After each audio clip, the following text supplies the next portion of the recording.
एखाद दुसऱ्या जागेचा इतिहास ठेवला तर सगळ्या राज्यामध्ये महाविकास आघाडीच्या निर्णयाच्यामध्ये एक वाक्यच आहे. राष्ट्रवादी काँग्रेसनं लोकसभेच्या जागा या कमी घेतल्या आणि हा निर्णय आम्ही जाणीवपूर्वक केला. राष्ट्रवादी काँग्रेस पक्षाचं अधिक लक्ष उद्या विधानसभेमध्ये अधिक जागा मिळवण्याचा प्रयत्न करला आणि अधिक विधिमंडळामध्ये प्रभावी कार्यकर्ते भासवणं हा विचार त्याची राष्ट्रवादी काँग्रेसची आहे. आम्ही या ठिकाणी फक्त 10 जागा मिळवतोय, पण आत्ताच प्रक्रिया सुरू झाली.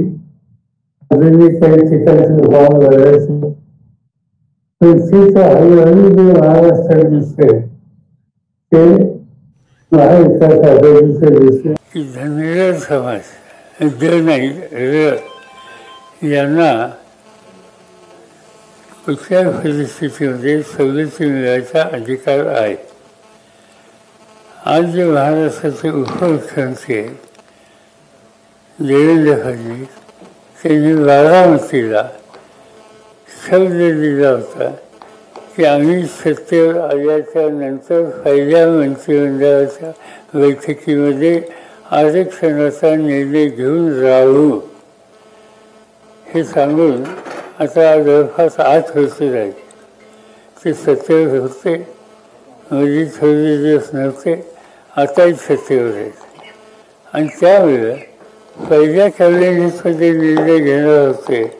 आज त्यांचं राज्य त्यांचं आहे, केंद्रात त्यांची सत्ता आहे आणि गरीब विचारल्या धनगरांना मुंबई हायकोर्टात न्याय मिळत नाही, दिल्लीमध्ये न्याय मिळत नाही. आता पहिल्या कॅबिनेटमध्ये काय चमत्कार ते करणार आहे याच्याकडे आमचं लक्ष आहे.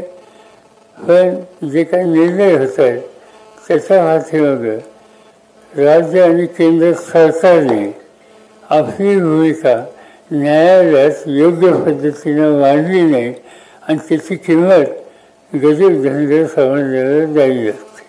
अजित पवार म्हणाले अमित शहांसोबत आमच्या एका उद्योजकांची बैठक झाली होती आणि त्यावेळेला पवार साहेब देखील होते. आम्ही 5 वेळा आमचं सगळं मंत्रिपद ठरलं, मात्र पवार साहेब नंतर नाही म्हणाले, म्हणून एक शब्द देता मी पाठाचा शपथविधी घेतला. मला माहीत नाही म्हणजे भाजपवर जायला आम्हा लोकांची कधी संमती नव्हती आणि राहणार नाही. राज्यात महाविकास आघाडी जशी एक संघ आहे तसं देशात इंडिया आघाडी एक संघ राहू शकले नाही, तर कारण काय बरं नेमकं? नाही, साधी गोष्ट अशी आहे की आमचं अंडरस्टँडिंग असं की निवडणूक झाल्यावर एकत्र बसू आणि लोकांच्या समोर पर्याय देऊ. काही ठिकाणी जागेंच्या भाषणावरून मतभेद होत असतात, पण त्या मतभेदाकडे फार लक्ष द्यायचं नाही. निवडणूक करायची, जागा जिंकायची आणि जिंकल्याच्या नंतर एकत्र बसून पर्याय द्यायचा. तुम्हाला त्यावेळेला कुणालाही आम्हाला पुढे करता येईल आणि लोकांना एक स्थिर सरकार हे देणं शक्य आहे.